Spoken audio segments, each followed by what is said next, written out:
Has anyone heard of the Delta in here? Can I maybe just see a couple of hands? There are a few hands and a clap. And a clap. Guys, so if you want to go from 0 to 200, 250, very, very fast, in 5 years, take some notes here. This is Alex from the Delta. Thank you so much. Great, guys. Thank you so much for having me. I'm so excited to chat to you all and tell you a little bit about our experiences in exactly as you said, from growing really from a business of 13 a few years ago to where we are today, which is 250 venture builders around the world. So essentially to start off with, I think I'm going to tell you a little bit about Delta for those of you who don't know us. The Delta is what we call a venture capitalist, and what that means is we do three things. The first thing we try to do is start ventures. We accelerate ventures, and the last thing is we invest in ventures.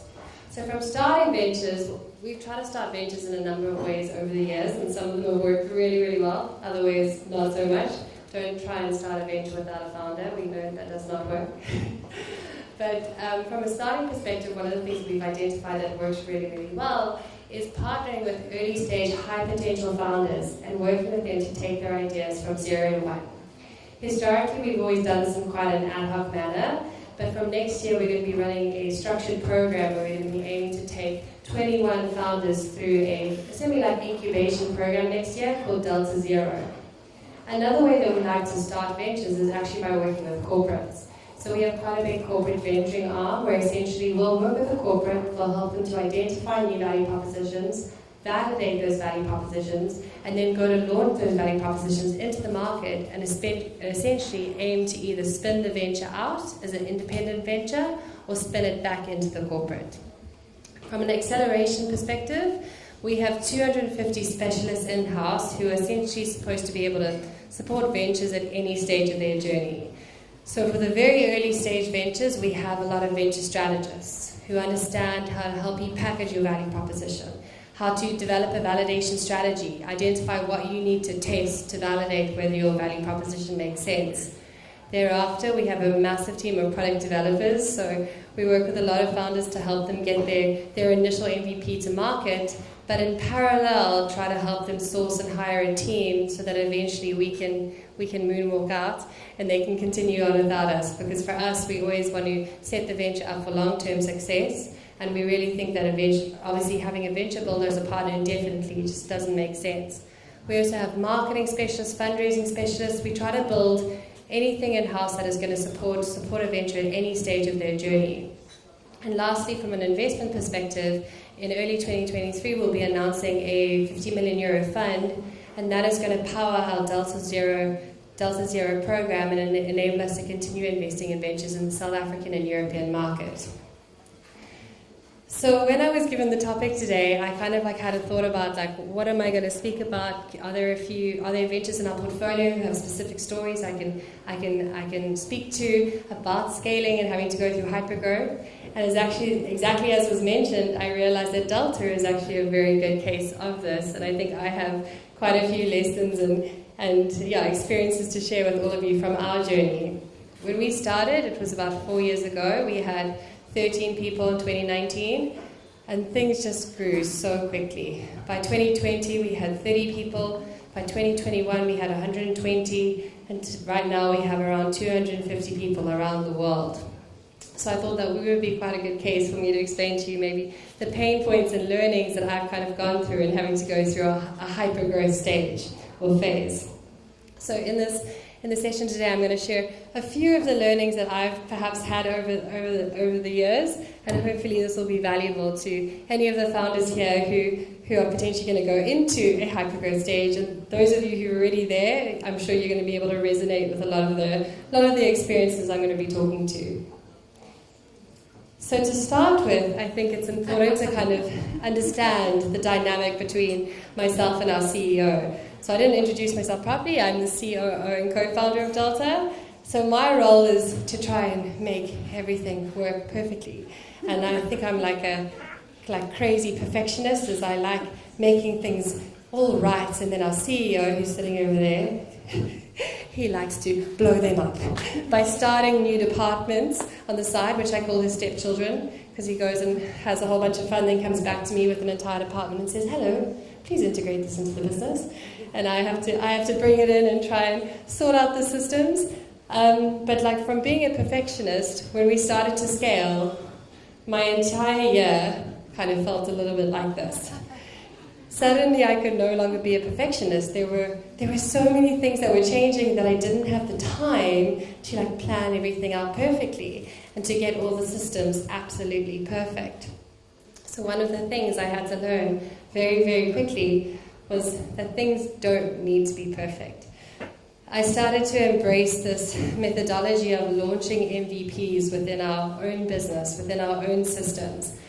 If I had spent time kind of going into over-analysis of how I was going to design a performance management system, or I was going to, design our systems as we were like onboarding 20 to 30 people over a 3-month period, I just didn't have time to spend invest 3 to 4 weeks trying to find a solution for that. I had to act really, really quickly and come up with very quick solutions. And that's why I love this idea about launching MVPs.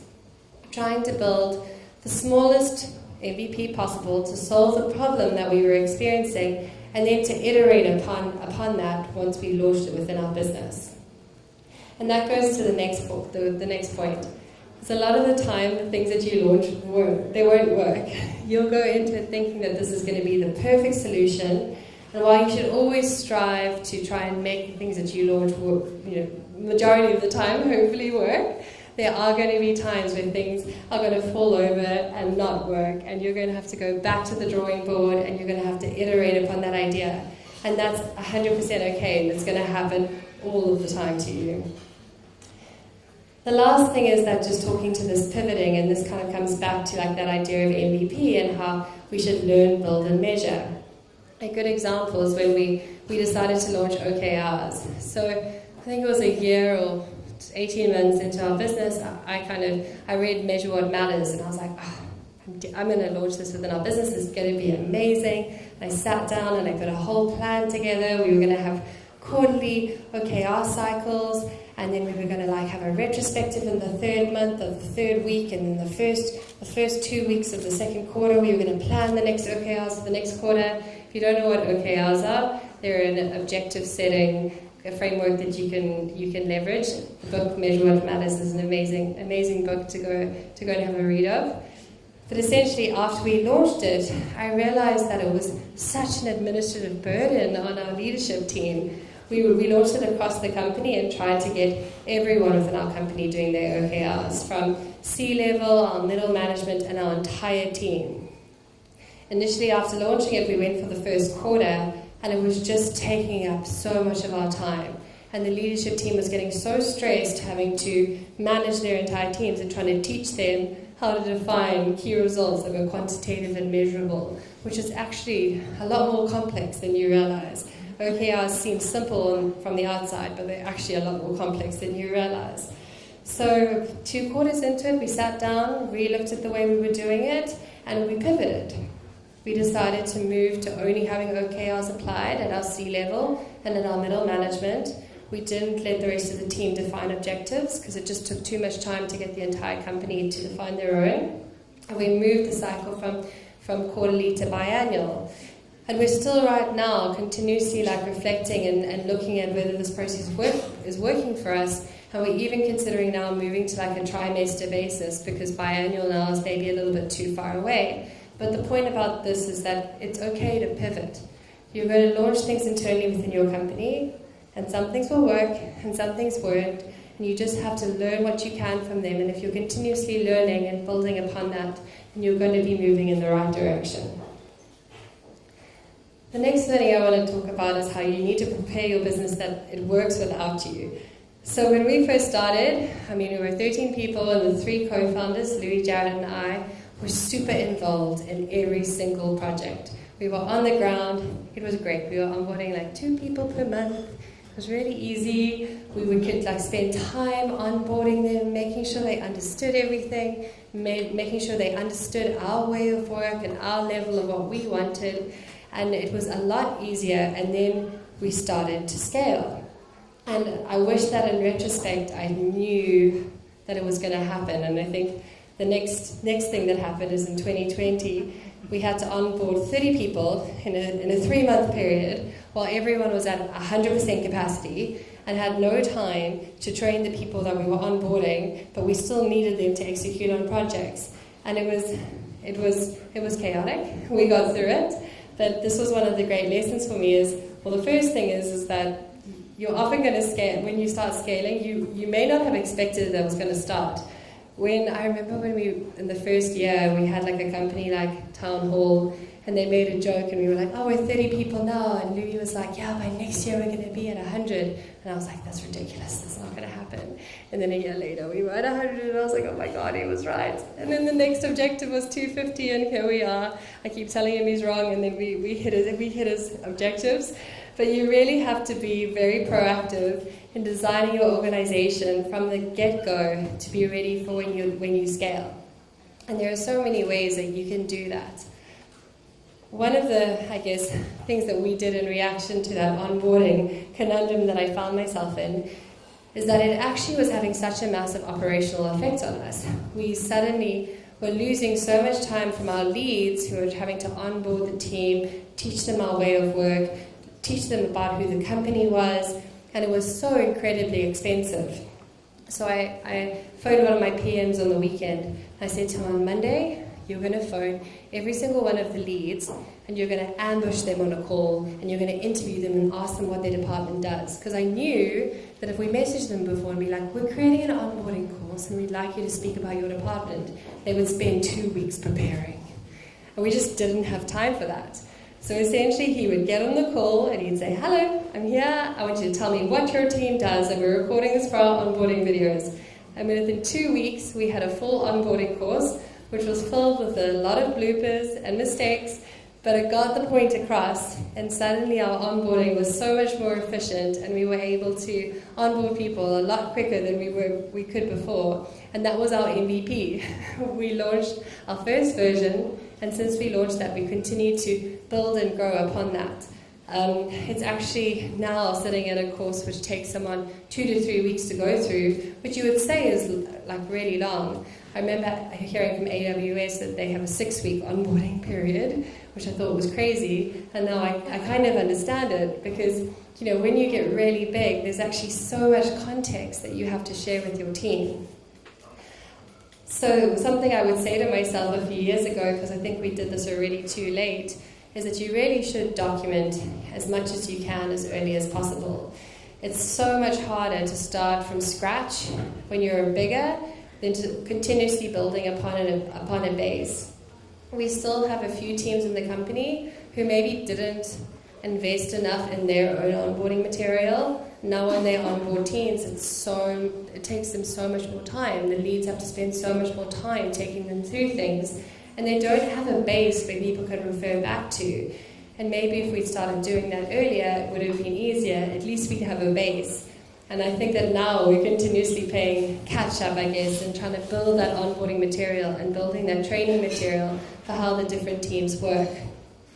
So even when you're a young company, this may not seem important. And I remember laughing it off, thinking documentation was silly, whereas actually it's so powerful, because it really enables people to have a repository that they can refer to at any time and get up to speed without having to book that call with you, without having to ask you a question. So this is definitely something I would have potentially said to myself when we first started. One of the other things is that you have to get used to, as a founder, is you have to prepare to be seen very differently by your team. When we started, we were so small. We were a tiny team of 13, and I felt like I knew everyone so deeply. And we were like this passionate family who were all really passionate about what we were doing. And everyone knew everyone. And especially over COVID, where we moved into this remote way of work, suddenly I ended up arriving at the office at the beginning of this year, And I didn't know like 40% of the people there. That was panic mode, firstly, because we just come back from being like fully remote. And I think this is something else that happened as well, as I would like pop in to see how people were doing, and then I get a message afterwards being like, thank you so much for taking the time to speak to me. I was like, what? I'm just like a normal person. Why is this is so weird? Because you don't realize that suddenly you start being seen as kind of slightly separate. And I feel like no one warned me about this. I thought that we would all see each other as the same forever. And that started to change as you start to hire people, especially when you get to above 150. You're not going to be able to meet everyone in your company. And they're just going to see you at the town halls, or they're going to see you in the office and be too afraid to come and say hi. Which obviously there are things you can do to mitigate that, and we really try to like have as many socials as possible, and really I'm trying to get people back into the office because I feel like it's so much easier to interact and connect with your team if you're in person. I find remote is really tricky to develop the same relationships that you had when you were all in the same office, and you could just walk up to someone over a coffee and say, hello, like what are you up to? So it's really something you have to work really, really hard on as you start to grow. And I think the last thing that isn't here, but I guess that I've thought about after I sent through this presentation, is that communication of your vision also becomes incredibly important. Because you don't have that same airtime, because you're not getting to talk to everyone, every day in the office, and you don't get to meet a lot of people in person, you need to make sure that you are continuously communicating your vision. So for us, we make sure that we have monthly town halls where we're always talking about who we are, why we're doing what we're doing, and where we want to go in the future. And there are different mechanisms that you can employ to try and communicate your vision, whether that's a town hall or a weekly newsletter, or more even sending through like more frequent Slack notifications or communication regarding like what's been happening around the company. I feel like when you get really big, and especially if you're remote, people start to feel a lot more disconnected from your vision if you aren't actively pushing it back into the company. So that's a bit of a summary of, some of my key learnings that I've had over the last few years. I hope that was valuable, and I hope it was in 10 minutes. I'm not sure if it was.